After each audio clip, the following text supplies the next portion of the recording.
Hello everyone and welcome back. Words देख ले, student को काफ़ी कंफ्यूज करने वाले वर्ड जो है इंग्लिश ग्रामर में दैट, दैट, दीज, दोज, ये वर्ड्स क्या है। कभी आप किताब या ग्रामर में देखते हैं या टीचर आपको पढ़ाते हैं कि ये एडजेक्टिव है, कभी आपको ये कहते हैं कि ये प्रोनाउन है। तो ये प्रोनाउन है या एडजेक्टिव है, आज हम ये पढ़ने वाले हैं और इसके बाद आपको इसमें कोई कंफ्यूजन नहीं होगी। तो टाइटल देख ले, डिमॉन्स्ट्रेटिव प्रोनाउन या डिमॉन्स्ट्रेटिव एडजेक्टिव। तो हमारा टॉपिक असल में प्रोनाउन का है, लेकिन ये एज एन एडजेक्टिव भी इस्तेमाल होते हैं, इसलिए मैंने जिसे एज एन एडजेक्टिव भी मैं एक्सप्लेन करूंगा ताकि आपको एक ही क्लास में दो चीज़ें जो है वो आपको कंफ्यूजन आपकी ख़त्म हो जाए, आपको सीखने में आसानी होगी।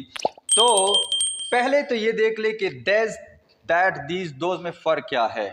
दिस जो है ये सिंगुलर के लिए इस्तेमाल होगा, लेकिन नज़दीक की चीज़ों के लिए, नियर के लिए, यानी जो चीज़ नज़दीक हो, जिस तरह मैं कह सकता हूं कि ये मार्कर है, दिस इज मार्कर। अब दैट जो है ये इस्तेमाल होगा फार की चीज़ों के लिए, लेकिन ये सिंगुलर होगा। अब दिस से क्या है, दीज जो है ये दिस का प्लूरल फॉर्म है, तो ये नियर की चीज़ों के लिए इस्तेमाल होगा, लेकिन वो चीज़ें प्लूरल होंगी। अब दैट का प्लूरल फॉर्म जो है वो दोज है, तो ये फार के लिए इस्तेमाल होगा, लेकिन प्लूरल के लिए। यानी सिंपल वर्ड्स में ये है देस, दैट, देस नज़दीक की चीज़ों के लिए, लेकिन एक चीज़ के लिए। दैट जो है ये दूर के लिए, जब हम इशारा कर रहे होते हैं, पॉइंट आउट करते हैं, लेकिन सिंगल हो तब हम दैट का इस्तेमाल करते हैं। दिस का इस्तेमाल हम कब करते हैं, जब मैं कहूं कि दोज आर माई मार्कर्स, तो मैं क्या कहूंगा, दिस इस्तेमाल करूंगा, सॉरी दोज नहीं, दिस इस्तेमाल करूंगा प्लूरल के लिए, नज़दीक की चीज़ों के लिए।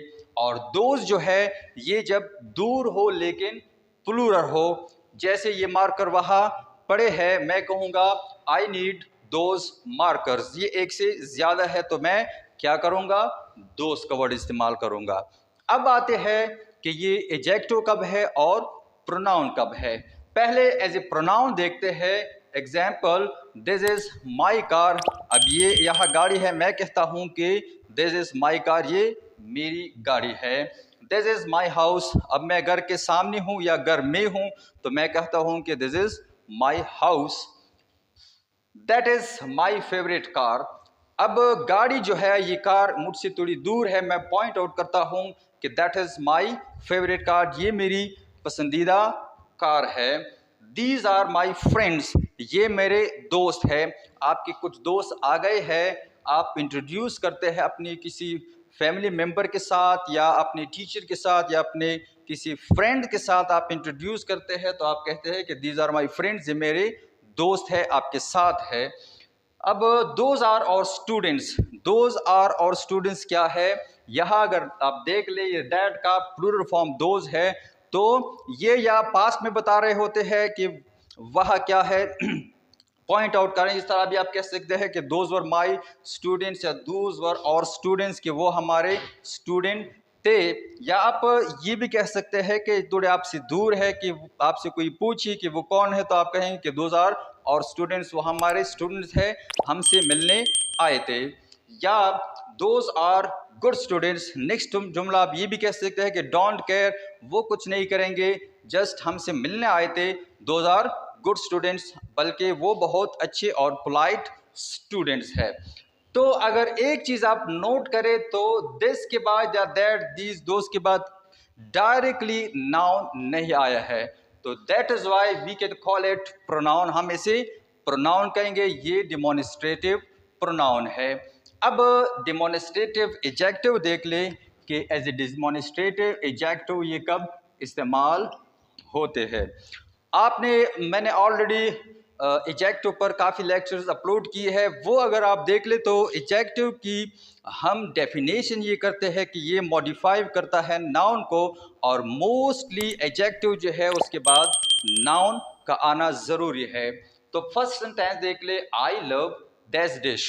अब यहाँ जो है दिस पॉइंट आउट करता है डिश को, किसी खाने की एक किस्म है या खाने को, तो आई लव दिस डिश, इसका मतलब है कि मुझे ये डिश पसंद है।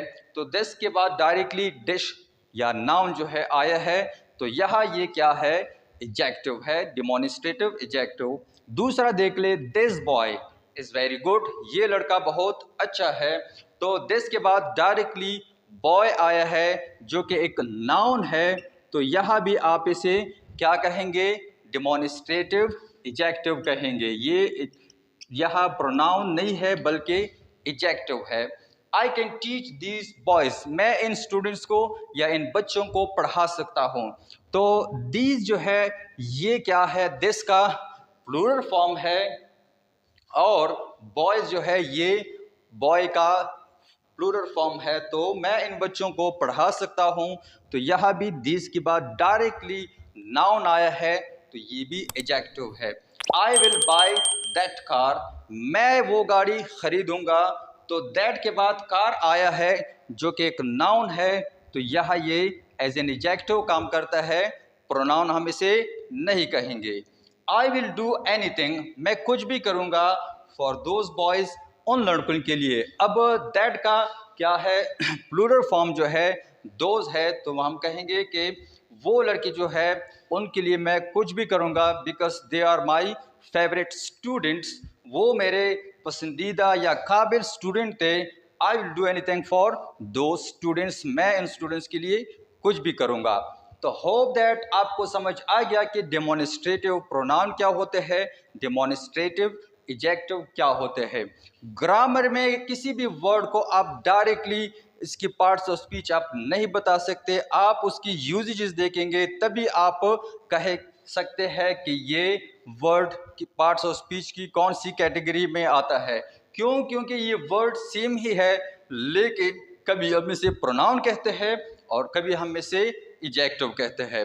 तो होप दैट कि आपको ये क्लियर हो गया होगा कि दैज, दैट, दोज, दीज, ये वर्ड्स क्या है, इसमें फ़र्क क्या है, और एज एन एडजेक्टिव कब इस्तेमाल होते हैं और एज एन प्रोनाउन कब इस्तेमाल होते हैं।